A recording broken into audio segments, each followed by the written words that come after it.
Selamat siang, saya dengan Dr. Ulan. Di sini saya akan melakukan pemeriksaan kesadaran dan triase kondisi gawat darurat pasien, yaitu air breathing and circulation. Dan saya akan menentukan dahulu apa ada atau tidaknya tanda shock seperti akal dingin, CRT lebih dari 3, atau nadi cepat dan lemah. Lalu di sini saya akan menentukan derajat dehidrasinya, apakah berat, ringan, sedang, atau tidak dehidrasi.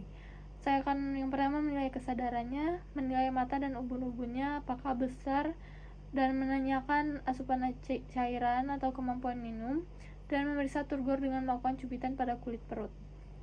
Lalu saya akan menentukan status gizi. Di sini saya akan menanyakan berat badan terakhir. Lalu saya akan menilai penampakan anak, melihat berat badan, tinggi badannya, dan melihat jika anak itu tampak sangat kurus atau tidak mempunyai jaringan lemak di bawah kulit, terutama pada kedua bahu, lengan, pantat, dan paha. Tulang iga juga bisa terlihat jelas dengan atau tanpa edema. Lalu melihat juga apakah ada edema kedua punggung, kaki, sampai seluruh tubuh. Lalu selanjutnya di sini saya akan menyampaikan kesimpulan dari penilaian status gizi tersebut. Dari yang saya pantau tadi, anak tidak shock dan tidak dehidrasi berat.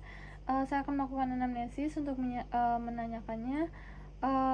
Jadi di sini datang dengan keluhan diare ya. Untuk frekuensi dan volume diare apakah sering dan banyak? Baik, untuk karakteristik diarenya bagaimana? Apakah ada darah? Baik, tidak ada ya. Untuk keluhan lain seperti muntah, rasa haus, rewel, lemah, kesadaran menurun, buang air kecilnya mungkin sering atau kurang, demam, sesak, kejang, kembung. Baik, tidak ada ya, hanya lemah. Selanjutnya untuk makanan dan minuman gimana saat diare, apakah bisa makan, bisa minum, bisa ya. Dan apakah di keluarga ada penderita diare yang mengalami hal yang sama? Baik, tidak ada. Untuk sumber air minumnya diambil dari mana ya, Bu? Oh ya, baik. Baik, di sini saya akan melakukan pemeriksaan fisik singkat. Yang pertama saya akan mengecek keadaan umumnya, kesadarannya, dan tanda vitalnya. Baik, untuk keadaan umumnya tidak gelisah, tidak cengeng, sedikit lemah, tidak ada rasa haus, turgor kulit abdomen itu menurun. Untuk tanda tambahan, tidak ada ubun-ubun besar, kelopak mata, air mata, mukosa bibir, mulut, dan lidah semua normal. Baik, di sini saya akan memberikan tata laksana saja ya. Untuk tata laksananya sesuai derajat dehidrasinya. Di sini saya bisa simpulkan untuk derajat dehidrasinya itu adalah dehidrasi ringan sedang. Baik, untuk tata laksananya di sini itu akan dirawat, diberikan oralit untuk 3 jam pertama dengan dosis 75 ml per kilogram berat badan. Dan untuk anak yang berumur kurang dari 6 bulan yang tidak menyusu akan diberikan juga 100-200 ml air matang selama periode ini. Setelah itu saya akan memberi makan setelah anak ingin makan dan harus melanjutkan pemberian ASI. Baik, di sini saya akan menunjukkan cara memberikan larutan oralit ya, Bu. Dimana harus meminumkan sedikit-sedikit tapi sering dari cangkir, mangkok, atau gelas. Jika anak muntah, tunggu 10 menit, kemudian lanjutkan lagi dengan lebih lambat, dan harus lanjutkan ASI selama anak mau. Lalu setelah itu akan berikan tablet zinc selama 10 hari. Setelah 3 jam, kita harus mengulangi penilaian dan kasihkan kembali derajat dehidrasinya.